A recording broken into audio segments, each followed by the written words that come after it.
Detroit has earned the nickname America's Comeback City for a reason. This is the main the street of Banglatown. All the commercial districts are right here. This is where the revitalization is taking place. During the Great Recession, the Midwestern city suffered an unemployment rate of 28.4%. Businesses closed and native-born residents left. But in recent years, immigrants have begun to replace them. In Banglatown, a once poverty-stricken neighborhood shared by Detroit and Hamtramck, Michigan, one entrepreneur is leading a movement to create a thriving cultural tourist destination. You will hardly find any vacant spot right now. The value of the homes had gone up. Since then, businesses have been thriving and traffic has gone up tremendously. A study by Global Detroit and the New American Economy says the influx of immigrants has prevented further population decline and is responsible for increasing the total housing value and creating or preserving more than 1,700 local manufacturing jobs. But the extent to which immigrants can be credited for the city's recovery is up for debate. The city continues to face significant barriers.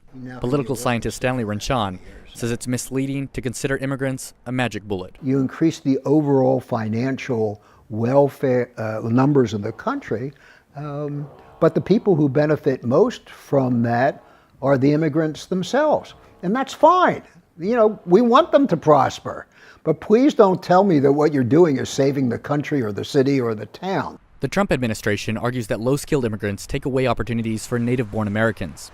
But Global Detroit director Steve Tabachman says foreign-born residents are doing precisely the opposite. We see a hard-working yet very low-income community, and what I expect to see is through more people moving into the city, particularly because immigrants are driving that, neighborhood stabilizing, and those communities that stabilize will begin to retain and attract new businesses, create more jobs, and that is the pathway forward. The positive impact of immigrant neighborhoods in Metro Detroit can be seen in long-established areas like Mexican Town, known for its vibrant restaurant scene.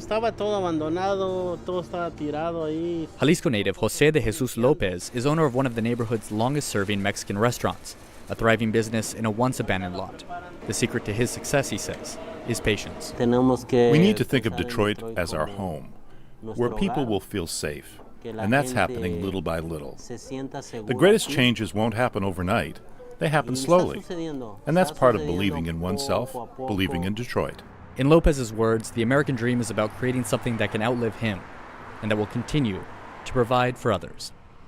Ramon Taylor, VOA News, Detroit.